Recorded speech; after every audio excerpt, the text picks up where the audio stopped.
Hello guys, তোমরা কেমন আছো? আশা করি তোমরা অনেক ভালো আছো। আমিও কিন্তু মোটামুটি ভালোই আছি। তো আজকে বুঝতেই পারছেন কোথায় এসেছি। আমি কিন্তু আমাদের ছাদের উপরে চলে এসেছি। আর আমাদের ছাদের লুকটা দেখো কেমন, চারিদিকে নোংরা নোংরা নোংরা। আর এই জামা প্যান্ট তোলার জন্য আজকে বিশেষ করে আসা হয়েছে। তো এই যে জামা প্যান্ট নাড়া হয়ে গেছে, মানে নাড়া রয়েছে, তুলবো এখন। তো দেখো এখন ট্রেন যাচ্ছে, আমাদের বাড়ির থেকে কিন্তু ট্রেন দেখা যায়। দেখো একবার, ওই যে ট্রেন যাচ্ছে, দেখেছো? ওই যে ওই যে ওই যে ওই যে ওই যে ওই যে ওই যে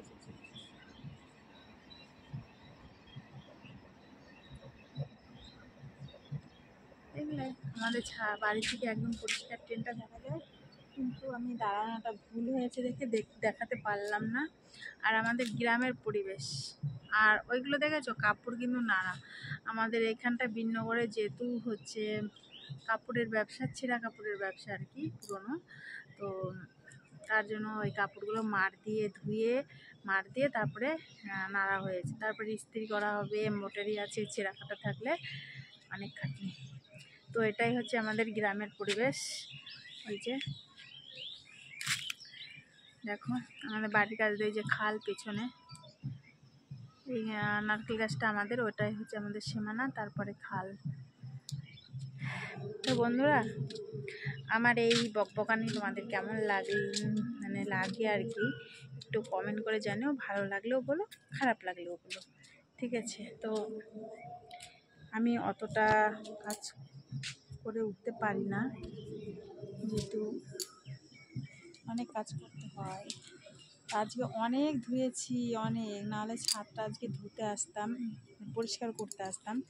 আর আমাদের এই ঘরটা দেখতে পাচ্ছ তো, এই ঘরটা না ভেঙে দেবো। এই ঘরটা আমাদের অনেক পুরনো, অনেক পুরনো। এটা অনেক কাজে লাগে, রেখে দিয়েছিলাম। যেহেতু আমি খড়িতে রান্না করি, তার জন্য হচ্ছে আমি এটা রেখে দিয়েছিলাম, যে খড়ি টড়ি রাখার জন্য। তো কী বলো তো, একদম না ভেঙে গেছে, পাড়টার কিছু নেই, নষ্ট হয়ে গেছে একদম। উই লেগে নেই, মানে কী বলে, নষ্ট হয়ে গেছে অনেক দিন, মানে 10-12 বছর হয়ে গেছে এই ঘরটার বয়স। তো সে কারণে আমার এটা নিচে রান্নাঘর ছিল। তারপর যখন আমরা পাকা ঘরটা দিলাম, তারপরে উপরে নিয়ে এসেছি। তো এটা অনেক দিন, অনেক বয়স হয়ে গেছে। তারপর কী বলো তো, নিচটা আমার যেহেতু এখানটায় ওপেন, তোমাদের দেখাই দাঁড়াও, যেহেতু আমার এখানে ওপেন, ওই যে, তো আমাদের এদিক দিয়ে আসা যাওয়া করতে হয়। তো দেখা গেল হঠাৎ করে এটা ঝড় বৃষ্টি আসলো, তখন হচ্ছে ভেঙে আমাদের ওখানে কেউ হয়তো দাঁড়িয়ে থাকলো, তার গায়েও পড়তে পারে, বিপদের কথা তো বলা যায় না। তো তার থেকে ভালো এটা ভেঙে দেওয়াই ভালো না। ভেঙে দেবো, টালিগুলো কোনো কাজে লেগে যাবে, কোনো না কোনো জায়গায় ঠিক লেগে যাবে। তো এই কারণে এটা ঠিকঠাক করা হচ্ছে না, এটা ভেঙে দিয়ে এখানে একদম পরিষ্কার হয়ে যাবে, পুরো ছাদটা পুরো টানা পরিষ্কার থাকবে, ভালো লাগবে, তাই না? এই কারণে তো তোমাদের সঙ্গে সবই আপডেট দিতে থাকবো। তোমরা আমাকে একটু সাপোর্ট করো, ঠিক আছে? আর তোমরা কেমন ভিডিও দেখতে চাও একটু প্লিজ কমেন্ট করে জানিও। তোমরা মানে সায় দিলে নিশ্চয়ই আমি আগাতে পারবো। তোমাদের সায়ের জন্য আমি বসে আছি, বুঝলে? তো একটা মানে ছোট্ট একটা স্বপ্ন সামনে পূরণ হতে চলেছে।